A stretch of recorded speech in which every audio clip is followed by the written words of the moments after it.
இப்போது தமிழரசு கட்சியின் உறுப்பினர்களை கொண்ட நிர்வாகம் முற்று முழுதாக 20 பேருமே தமிழரசு கட்சியின் உறுப்பினர்களை கொண்ட நிர்வாகம் அந்த நிர்வாகத்தை தெரிவு செய்து போட்டு அங்க மாவீரர் பெற்றோர்களையே மாவீரர் குடும்பங்களையே இரண்டாக வஞ்சிக்கின்ற செயல்பாடுகள் நடக்கும். உங்களுக்கு தெரியும், கடந்த மாவீரர் நாள் என்று புனேரியை சேர்ந்த 3 மாவீரற்ற தாயோரால் விளக்கேற்ற வந்தவா. அந்த விளக்கேற்ற வர்ற போது அவ சந்திரகுமார சமத்துவ கட்சி அலுவலகத்திலே மாவீரர்களுக்கான அங்கேயும் போராளிகள் இருந்து மாவீரர்களுக்கான நிகழ்வை செய்த போது அவ காலமா போய் அந்த இடத்துல மாவீரர்களுக்கான விளக்கு ஏற்றி இருக்கிறார். அப்ப அதை அறிந்த இந்த ஸ்ரீதரன், இதில் நீங்கள் வைப்பீர்களாக இருந்தால் நிச்சயம் மக்களாக அனைவருமே அணிதிரண்டு இதுக்கு பதிலடி கொடுப்போம் என்பதனை இந்த இடத்தில் நாங்கள் கூறி வைக்க விரும்புகின்றோம். நமது தேசியம் சார்ந்த எந்த விடயங்களையும் யார் உள்ளுக்கு நுழைந்தாலும் நாங்கள் வர்த்தக சங்கம் என்ற ரீதியிலே 100% நாங்கள் அதுக்கான போராட்டங்களை தொடருவோம். அப்படி யார் என்ன செய்தாலும் அதுக்கு எதிரான போராட்டம் கண்டிப்பாக நடக்கும். விடுதலை புலிகளின் மிச்ச சொச்சத்தை அவையதான் முன்னெடுக்கணும் என்ற மாதிரியான ஒரு தோற்றப்பாட்டை காட்டிக்கொண்டு செயல்பட்டு கொண்டிருக்கணும். உங்களுக்கு தெரியும், கிளிநொச்சியில ஸ்ரீதரனும் இதே விளையாட்டத்தான் காட்டுறார். அவர் ஒரு சுயநலத்துக்காக அந்த நடைமுறைகளை உட்புகுத்துவதற்கு நாங்கள் கட்டசி மட்டும் விட மாட்டோம். இந்த அடிப்படையில் இவர்களுக்கு நாங்கள் இன்றும் ஆணித்தரமாக கூறியிருக்கின்றோம். அந்த ஆவணம் இருக்கு, தவளரின் சட்டமூலத்தின் மூலம் எடுத்திருக்கிற, நீங்கள் பார்க்கலாம். அது 20 பேருமே வணக்கம் மக்களை, நான் இப்போது பரந்தன் முல்லைத்தீவு வீதியில் நின்று கொண்டிருக்கின்றேன். இப்போது குறிப்பாக புதுக்குடியிருப்பு பிரதேச சபை அமைந்திருக்கக்கூடிய இடத்துக்கு முன்பாக நின்று கொண்டிருக்கின்றேன். இன்றைய நாளிலே இந்த பகுதியிலே மிக பெரிய அளவிலான ஒரு போராட்டம் ஒன்று ஏற்பாடு செய்யப்பட்டிருந்தது. அது இறுதி நேரத்திலே அந்த போராட்டம் கைவிடப்பட்டிருக்கின்றது. அது என்ன போராட்டம், எதற்காக இங்கே போராட ஆயத்தமானார்கள் என்ற விடயங்களை தான் இந்த காணொலியிலே முழுமையாக பார்க்க இருக்கின்றோம். தொடர்ச்சியாக இந்த காணொலியோடு பயணிப்போம்.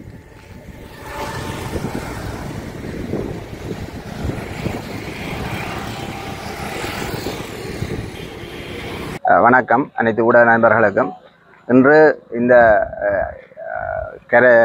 புதுக்குடியிருப்பு பிரதேச சபைக்கு முன்னால ஆர்ப்பாட்டம் ஒன்று நடக்க இருப்பதாக எங்களுக்கு கிடைத்த அறிவித்தலின் பிரகாரம் நாங்கள் இங்கே வந்திருந்தோம்.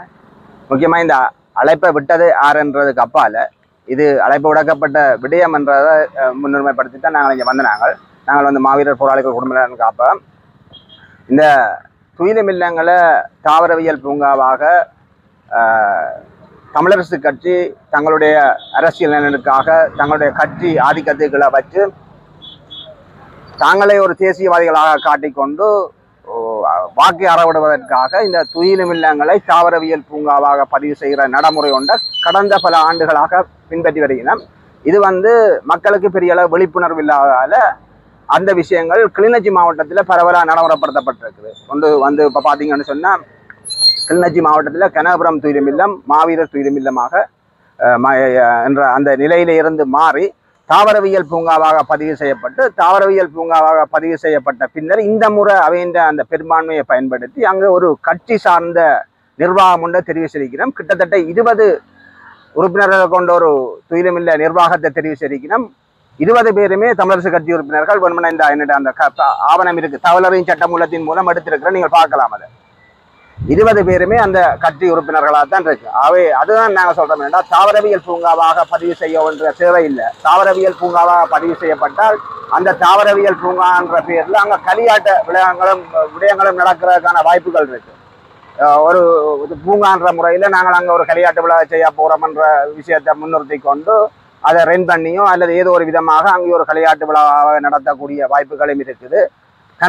முழங்காவில் துயிலுமில்லமும் ஒரு சிறுவர் பூங்காவாக பதிவு செய்யப்பட்டு அந்த முழங்காவில் துயிலுமில்லத்தின் ஒரு பகுதியில் சிறுவர் பூங்கா அமைச்சு அது ஒரு பூங்காவாக இருக்கு. ஆனால் சிறுவர் பூங்கான்னு சொல்லி எங்களுக்கு அது சின்ன விஷயமா இருந்தாலும் அதுக்குள்ளேயும் சில அந்த தியாகங்களை மதிக்காத சில செயல்பாடுகள் நடக்கிறதுக்கான வாய்ப்பு இருக்கு. ஆகவே இந்த துயிலுமில்லங்களா பதிவு செய்யணுமே ஒழிய அதை நாங்கள் அதுக்கான முயற்சிகள் எடுக்கணும் ஒழிய அதை தாவரவியல் பூங்காவாகவும் உயிரியல் பூங்காவாகவும் பதிவு செய்யறதுக்கான முயற்சிகள் எடுத்துக்கொண்டிருக்கு. இது என்னத்துக்காக இந்த தமிழரசு கட்சி எடுக்குதுன்னு சொன்னால், தமிழரசு கட்சி கடந்த ஆண்டுகளாக உங்களுக்கு தெரியும் தமிழ் தேசிய விரோத போக்க நாசுக்காக கடைப்பிடிச்சிருக்கிறோம். தங்களோட சுயநலத்துக்காகத்தான் தமிழ் தேசியத்தை தூக்கி பிடிச்சு கொண்டிருக்கிறோம். இந்த விடயங்களை அறிஞ்சு கொள்ளாத எங்கட மக்கள் ஏதோ தமிழரசு கட்சி தமிழ் மக்களுக்காக செயல்படுற ஒரு கட்சி என்று சொல்லி தேசிய தலைவர் இனங்காட்டின கட்சி என்றதுக்காகவும் அதற்கு வாக்களித்து வாக்களித்து கொண்டிருக்கிறான். இந்த சாதகமான சூழ்நிலை தமிழரசு கட்சி பயன்படுத்தி இந்த முறையும் உங்களுக்கு தெரியும் பிரதேச சபைகள் பல அவை கைப்பற்றி கொண்டு அவைகள் தங்கட கட்சி நலனுக்காக தொடர்ச்சியாக இந்த துயிலுமில்லங்கள்ல தாங்கள் தான் ஆதிக்கம் செலுத்தணும் என்பதற்காக இந்த தூய்மை இல்லங்களை கொண்டு வந்து பிரதேச சபைகளுக்குள்ள தாவரவியல் பூங்காவாக பதிவு செய்யப்பட்டு அந்த பதிவு செய்யப்பட்ட அந்த தாவரவியல் பூங்காவுக்கு தங்களோட கட்சியின் பெரும்பான்மை அதிகாரத்தை பயன்படுத்தி அதுக்குள்ள ஒரு தங்களுக்கு சார்பான கொமிட்டியை வச்சுக்கொண்டு அந்த தாவரவியல் பூங்காவுக்கான சகல செயல்பாட்டையும் கட்சி செய்து கட்சி ஏதோ தேசியமான ஒரு விடுதலை புலிகளின் மிச்ச சொச்சத்தை அவையதான் முன்னெடுக்கணும்ன்ற மாதிரியான ஒரு தோற்றப்பாட்டை காட்டிக்கொண்டு செயல்பட்டு கொண்டிருக்கணும். உங்களுக்கு தெரியும், கிளிநொச்சியில் ஸ்ரீதரனும் இதே விளையாட்டை தான் காட்டுறார். அவர் ஒரு சுயநலத்துக்காக தேசியத்தை ஆதரிக்கிறார். தேசியத்தை ஆதரித்து எதிர்ச்சி அதிகாரத்தை அங்கே வளர்த்து கொண்டிருக்கிறார். உங்களுக்கு தெரியும், கிளிநொச்சி மாவட்டத்தில் சென்ற இந்த வருடம் முற்பகுதியில் நாங்கள் அந்த துயிலும் இல்லம் அரசியல் மயப்படுத்தப்படக்கூடாது, அது மக்கள் மயப்படுத்தப்பட்ட நிர்வாகம் தெரிவு செய்யணும் என்று நாங்கள் ஒரு நிர்வாகத்தை தெரிவு செய்ய முற்பட்ட போது அவர்கள் கட்சி ஆதரவாளர்களை வச்சுக்கொண்டு அந்த நிர்வாக கூட்டத்தை குழப்பி அடித்து அதை செயல்பட விடாமல் பண்ணினதெல்லாம் உங்களுக்கு தெரியும். ஆகவே இதே விஷயம் தான் இப்போ தேவியூரன் துயிலும் இல்லத்துக்கும் இந்த விஷயத்தை இந்த புதுக்குடியிருப்பு பிரதேச சபையில் வந்து ஒரு தீர்மானத்தை நிறைவேற்றி அதை ஒரு தாவரவியல் பூங்காவாக பதிவு செய்து தங்களோட கட்சி நலனுக்காக பயன்படுத்துறதுக்கான முயற்சி கொண்டு இன்றைக்கு அவையில் இந்த கட்சி இந்த கூட்டத்தில் தீர்மானத்தை நிறைவேற்றி அதுக்கான தீர்மானத்தை எடுப்பினம் என்று சொல்லி அதற்கு எதிரான ஆர்ப்பாட்டத்தை நடத்தணும் என்று சொல்லித்தான் இன்றைக்கு அந்த கூட்டத்துக்கான அழைப்பை விடுத்திருந்தார்.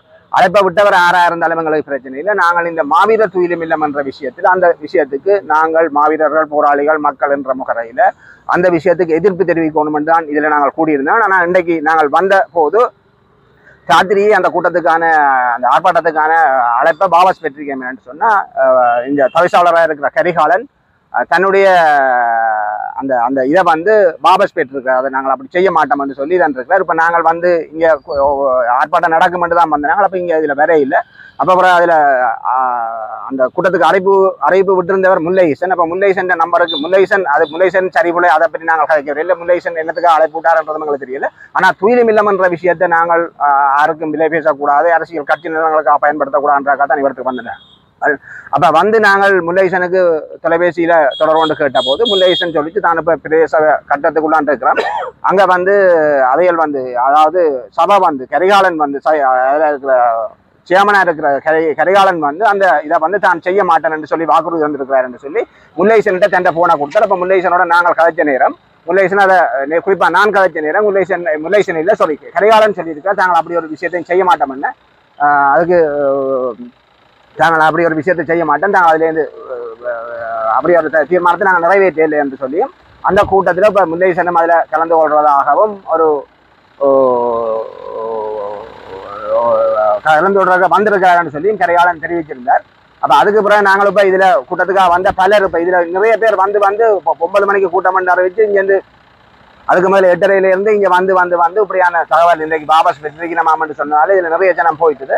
ஆனால் நாங்கள் வந்த விஷயத்தை இதில் ஊடகத்துக்கு பதிவு செய்யணும். என்னென்னு சொன்னால் இது இப்போ முல்லைசனும் கூட 2024ஆம் ஆண்டு தேராவில் துயிலும் இல்லத்திலிருந்து அவர் தலைவர் செயலாளர் பொருளாளர் சைன் பண்ணி தாவரவியல் பூங்காவாக பதிவு செய்ய சொல்லி கடிதம் கொடுத்திருக்கிறார். ஆனால் இப்பொழுது அவர் அந்த நிர்வாகத்திலிருந்து வெளியில தூக்கி வீசப்பட்ட பிறகு இப்போ இந்த தாவரவியல் பூங்காவை பதிவு செய்யக்கூடாது அவர் முன்னின்று செயல்படுறார். ஆகவே முல்லைசனம் வந்து ஒரு அவருடைய செயல்பாடுகளும் குளறுபடி மிக்காது.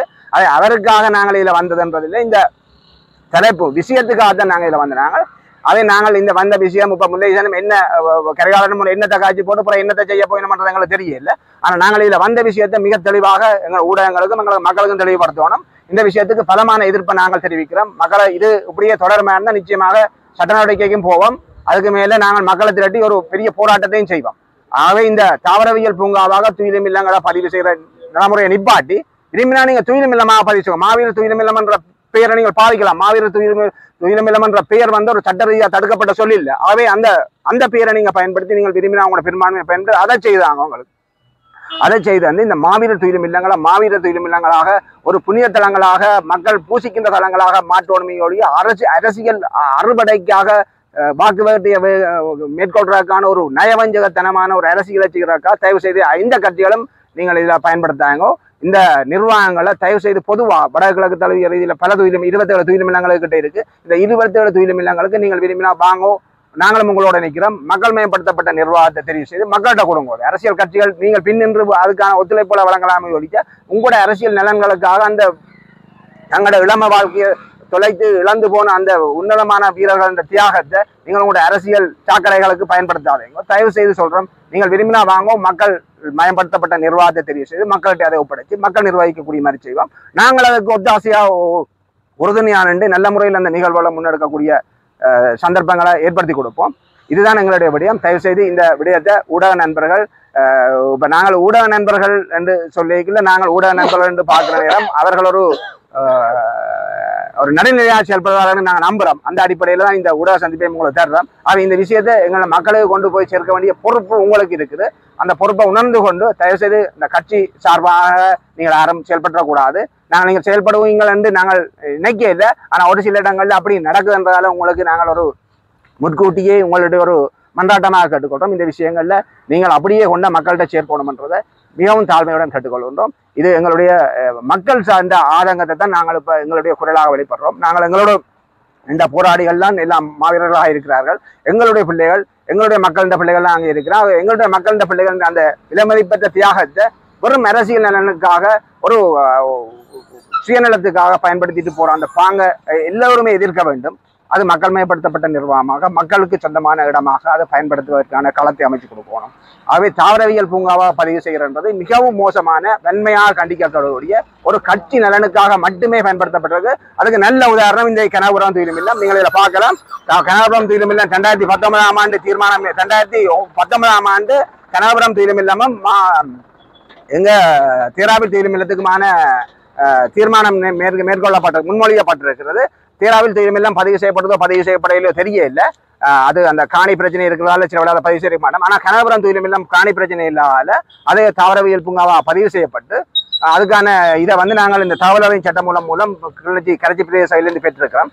அந்த கல்லஞ்சி பிரதேச சபையிலிருந்து பெற்ற அந்த விருதின்படி இப்போது தமிழரசு கட்சியின் உறுப்பினர்களை கொண்ட நிர்வாகம் முழுதாக 20 பேருமே தமிழரசு கட்சியின் உறுப்பினர்களை கொண்ட நிர்வாகம் அந்த நிர்வாகத்தை தெரிவு செய்து போட்டு அங்க மாவீரர் பெற்றோர்களையே, மாவீரர் குடும்பங்களையே 2ஆக வஞ்சிக்கின்ற செயல்பாடுகள் நடக்கும். உங்களுக்கு தெரியும், கடந்த மாவீரர் நாள் என்று புனேரியை சேர்ந்த 3 மாவீரற்ற தாயோரால் விளக்கேற்ற வந்தவா. அந்த விளக்கேற்ற வர்ற போது அவ சந்திரகுமார சமத்துவ கட்சி அலுவலகத்திலே மாவீரர்களுக்கான அங்கேயும் போராளிகள் இருந்து மாவீரர்களுக்கான நிகழ்வை செய்த போது அவ காலமா போய் அந்த இடத்துல மாவீரர்களுக்கான விளக்கை ஏற்றி இருக்கிறார். அப்ப அதை அறிந்த இந்த ஸ்ரீதரன் உடனடியாக அவருடைய அதிகாரத்தை பயன்படுத்தி அந்த மாவீரட்ட தாயை விளக்கேற்ற விடாமல் இன்னொரு மாவீரட்ட தகப்பனாரை கொண்டு வந்து விளக்கேற்ற விட்டு அந்த அம்மாவை துயிலுமில்லம் வரையும் கொண்டு வந்து மேடை வரையும் கொண்டு வந்து அவமதிச்சு அனுப்பின விஷயத்தை நீங்க நல்லா அனுப்பிச்சிருப்பீங்க. அதே ஒரு மாவீரட்ட தாயை கூட, ஒரு 3 மாவீரட்ட தாயை கூட அந்த துயிலுமில்லத்துல அவாண்ட பிள்ளை அங்க விதைக்கப்பட்டிருக்க கனகபுரம் துயிலுமில்லத்திலும் அவாண்ட ஒரு பிள்ளை விதைக்கப்பட்டிருக்குது. மற்ற 2 பிள்ளைகளும் முழங்காவில் துயிலுமில்லத்தில் விதைக்கப்பட்டிருக்கு. 3 மாவீரட்ட தாயென்றும் பார்க்காமல் தந்த அரசியல் வெறியால அந்த தாயை அவமதிச்சு நடக்கப்பட்டிருக்கு. ஆகவே இதுதான் ஒரு நல்ல உதாரணம். இந்த தாவரவியல் பூங்காவாக பதிவு செய்யப்பட்டு ஒரு கட்சி சார்ந்த நிர்வாகம் இருக்கும் என்று சொன்னா மாவீரர்கள் இந்த பெற்றோர்களை கூட அவர்களுடைய பிள்ளைகளை கூட மதிக்காத செயற்பாடுகள் கடந்த காலங்களில் தங்களுடைய அரசியல் நலனுக்காக செய்வது. ஆகவே இது ஒரு நல்ல உதாரணம். தயவு செய்து இதை மக்கள் மயப்படுத்தப்பட்ட ஒரு விடயமாக பரவலாக்கி கொண்டு போக வேண்டியது ஊடகவியலாளர்கள் உங்களுடைய பொறுப்பு. உங்களிடம் தாழ்மையாக கேட்டுக்கொள்கிறோம். இந்த விஷயத்தை ஒரு பரந்துபட்ட விடயங்களுக்கு மக்கள் பார்வைக்கு கொண்டு போங்க. நன்றி. அனைவருக்கும் இனிய காலை வணக்கம். நாங்கள் புதுக்குடியிருப்பு வர்த்தக சங்கமானது நேற்றைய தினம் நாங்கள் எங்களது நிர்வாக கூட்டத்தினை கூட்டி ஒரு தீர்மானத்தை எடுத்திருந்தோம். அதாவது தேவிபுரத்திலே அமைந்திருக்கின்ற மாவீரர் துயிலுமில்லமானது தாவரவியல் பூங்காவாக பெயர் மாற்றம் செய்யப்பட இருக்கின்றது என்ற தகவலை அங்கே இருந்த பணிக்குழாம் எங்களுக்கு தெரியப்படுத்தி நமது வர்த்தக சங்கத்தின் கடைகளை பூட்டி தங்களது ஆர்ப்பாட்டத்துக்கு ஆதரவு கேட்டிருந்தார்கள். உண்மையாகவே நாங்கள் அதை உடனடியாக எங்களது நிர்வாகத்தை கூட்டி பரிசீலனை செய்த வேளை முதல் கட்டமாக நாங்கள் தவிசாளரோடு நேரடியாக தொடர்பை ஏற்படுத்தி இது சார்ந்து விசாரித்த போது அவர் எமது நிர்வாகத்தினை சந்திப்பதற்கு இன்று காலை நேரம் வழங்கியிருந்தார். நாங்கள் தற்காலிகமாக கடை பூட்டாமலுக்கு நிர்வாகத்தினர் நாங்கள் அவரோடு நேரடியாக அந்த விடயத்தை கதைச்ச போது அவர் எங்களுக்கு கூறிய விடயம் என்னென்றால், அந்த காணியை ஏதோ ஒரு வழியிலே ஒரு அடையாளப்படுத்தப்பட்டு பதிவு செய்யப்பட்டால் தான் தங்களது ஒதுக்கீடுகள் அதற்கு கொடுக்க முடியும் என்றதுக்காகத்தான் நாங்கள் அப்படி ஒரு முயற்சியை எடுத்ததென்றும், ஆனால் நாங்கள் அந்த முயற்சியை தற்போது கைவிட்டிருக்கிறோம் என்று சொல்லியும் தாங்கள் எந்த ஒரு சந்தர்ப்பத்திலையும் அதை தாவரவியல் பூங்காவாக மாற்றம் செய்ய மாட்டோம் என்பதையும் வர்த்தக சங்கத்துக்கு அவர்கள் தெரியப்படுத்தியிருக்கிறார். அதாவது தவிசாளர் அவர்கள் எந்த ஒரு சந்தர்ப்பத்திலையும் தாங்கள் அதை அந்த அப்படியான ஒரு பேரையோ இல்லாட்டிக்கு அப்படி ஒரு நடவடிக்கையோ இனி வரும் காலங்களில் தாங்கள் செய்ய மாட்டோம்னு சொல்லி அதை ஒரு கிராமவர்த்தி சங்கத்துக்கோ அல்லது நலன்புரி சங்கத்துக்கோ அதன் கீழே அந்த காணியை எழுதி எடுத்தால் எதிர்காலத்தில் நல்லமன்ற ஒரு கருத்தை அவர் அதில் சொல்லியிருந்தார். என்றால் சில வேளைகளில் காலம் சென்று கொண்டிருக்கும் போது காணி உரிமையாளர்கள் அந்த காணியை உரிமை கோரலாம் அல்லது அதற்கான ஒரு கூடின பெறுமதியை அவர்கள் கேட்க முடியலாம். ஆகவே அந்த காணிகள் எழுதப்பட்டு ஒன்று கிராமவர்த்தி சங்கத்துக்கோ அல்லது மாதர் சங்கங்களுக்கோ அந்த காணி எழுதப்பட்டால் எதிர்காலத்தில் அது அந்த இடங்களுக்கு தேவை ஏற்படுகின்ற விடயங்களை நாங்கள் கிராமவர்த்தி சங்கங்கள் ஊடாக விண்ணப்பித்து அந்த துயிலும் இல்லத்துக்கான வேலை திட்டங்களை செய்ய முடியும். ஆகவே அப்படியான ஒரு கருத்தை அவர்களுக்கு சொல்லியிருக்கின்றார். அது நாங்கள் ஏற்றுக்கொண்டிருக்கிறோம் அந்த கருத்தை. ஏனென்றால் உண்மையாகவே அந்த காணிகள் அடையாளப்படுத்தப்பட்டு ஒரு கையிலே இருக்க வேண்டும். என்றைக்குமே துயிலும் இல்லங்களாக இருக்கப்பட வேண்டும். வர்த்தக சங்கத்தினுடைய கருத்தும் அதுதான். துயிலும் இல்லங்களிலேயோ அல்லது எமது தேசியம் சார்ந்த எந்த விடயங்களையும் யார் உள்ளுக்கு நுழைந்தாலும் நாங்கள் வர்த்தக சங்கம் என்ற ரீதியிலே 100% நாங்கள் அதுக்கான போராட்டங்களை தொடருவோம். அப்படி யார் என்ன செய்தாலும் அதுக்கு எதிரான போராட்டம் கண்டிப்பாக நடக்கும். அதில் எந்த மாற்று கதையும் இல்லை. அது எத்தனை நாள் ஆகினாலும் நாங்கள் கடைகள் பூட்டி அதற்கான சரியான முடிவு ஒன்று நாங்கள் எடுப்போம். அதில் 100% நாங்கள் இதில் உத்தரவாதம் தரோம். ஏனென்றால் நாங்கள் எங்கள் நகரத்தில் அது எப்போவுமே நாங்கள் தேசியத்தோடு பயணிக்கிற ஒரு சங்கம் என்கிற சங்கம். ஆகவே இந்த சங்கம் எப்பவும் இந்த கருத்தை ஏற்றுக்கொண்டு நாங்கள் அவருக்கு ஒரு சந்தர்ப்பம் வழங்கி இருக்கின்றோம். அவரும் எங்களுக்கு ஒரு உத்தரவாதம் தந்திருக்கிறார். ஆகவே அது அப்படியான தாவரவியல் பூங்காவாக மாற்றம் பெறாது என்பதை இந்த இடத்துல விடைபெற்றுக் கொள்வோம். அனைத்து தாயக மற்றும் புலம்பெயர் உறவுகளுக்கு வணக்கத்தை தெரிவித்துக் கொண்டு கடந்த 2025 9/18 நாள் இதே புதுக்குடியிருப்பு பிரதேச சபையிலே எமது வீரச்சாவடைந்த மாவீர செல்வங்களினுடைய அந்த உறங்குகின்ற அந்த புனிதமான தளத்தை தாவரவியல் பூங்கா என்ற வரையறைக்கு கொண்டு வந்து பிரதேச சபை தாம் அதனை பேணி பாதுகாக்க வேண்டும் என்ற அந்த பெயர் மாற்றத்தை செய்வதற்காக கௌரவ தவிசாளர் நகரியாளன் அவர்கள் முன்மொழிவினை கொண்டு வந்திருந்தார். தாவரவியல் பூங்காவாக பெயர் மாற்றம் செய்து அரசாங்கத்தின் தாரை வார்க்கக்கூடாது என்ற எண்ண கருவோடு தாயக பிரதேசத்தில் இருக்கின்ற தாயக செயற்பாட்டாளர்கள் மக்கள் கிளந்தெழுத்த அடிப்படையிலும் அன்றைய தினம் அந்த பிரேரணையானது நிறைவேற்றப்படாது பின்வாங்கப்பட்டது. இதன் பின்னர் மீண்டும் இன்றைய நாளான 2025 10/9 நாள் இந்த பிரேரணை முன்கொண்டு வருவதற்கான ஆயத்த செயற்பாடுகள் நடப்பதாக எண்ணப்பட்டு இன்றைய நாள் நாங்கள் அதற்கான எதிர்ப்பு ஆர்ப்பாட்டம் ஒன்றையும் செய்வதற்கான மேற்கொண்டிருந்தோம். இந்த வகையிலே புதுக்குடியிருப்பு வர்த்தக சங்கங்கள், பொது அமைப்புகள், மாவீர போராளி குடும்பங்கள் என உணர்வுள்ள பலர் இந்த ஆர்ப்பாட்டத்திலே கலந்து கொள்ள தயாராக இருந்த வேளை கௌரவ தவிசாளர் அவர்கள் பொறுப்பு வாய்ந்த ஒருவரூடாக எமக்கு உத்தரவாதம் அளித்திருந்தார். இன்றைய தினம் தாங்கள் தாவரவியல் பூங்கா என்ற திட்டத்தை தாங்கள் கைவிடுவதாகவும் கடைசி வரை தாங்கள் தாவரவியல் பூங்கா என்ற திட்டத்தை தாங்கள் நடைமுறைப்படுத்த மாட்டோம் என்று அவர்கள் எங்களுக்கு உத்தரவாதம் அளிக்கப்பட்டதன் அடிப்படையில் நாங்கள் அந்த நிகழ்வினை நாங்கள் ஆர்ப்பாட்டத்தினை இடைநிறுத்தி இருக்கின்றோம். நிச்சயமாக எவருக்கும் இந்த மாவீர தெய்வங்களினுடைய அந்த உறங்குகின்ற அந்த இல்லத்தை தாவரவியல் பூங்காவாக மாற்றி தாரை வாக்க நாங்கள் ஒருபோதும் சம்மதம் அளிக்க மாட்டோம். நிச்சயமாக அது ஒரு தமிழனுக்கு மட்டும் நடக்க போறதில்லை. எமக்கு இருக்கின்ற ஒரே ஒரு சொத்து மாவீர துயிலும் இல்லங்கள் தான். அதை வைத்து அரசியல் செய்வதற்கோ அல்லது அதை வைத்து எதிர்காலத்திலே வருகின்ற அரசுகள் மாறுகின்ற போது அதை தாவரவியல் பூங்கா என்ற நடைமுறைக்கு கொண்டு வந்து சட்ட ரீதியாக தாவரவியல் பூங்கா என்ற அந்த நடைமுறைகளை உட்புகுத்துவதற்கோ நாங்கள் கடைசி மட்டும் விட மாட்டோம். இந்த அடிப்படையில் இவர்களுக்கு நாங்கள் இன்றும் ஆணித்தரமாக கூறியிருக்கின்றோம். எக்காரணம் கொண்டும் மாவீர துயிலும் இல்லங்கள் மாவீர துயிலும் இல்லங்களாக இருக்கப்பட வேண்டும். இதில் நீங்கள் வைப்பீர்களாக இருந்தால் நிச்சயம் மக்களாக அனைவருமே அணிதிரண்டு இதுக்கு பதிலடி கொடுப்போம் என்பதனை இந்த இடத்தில் நாங்கள் கூறி வைக்க விரும்புகின்றோம்.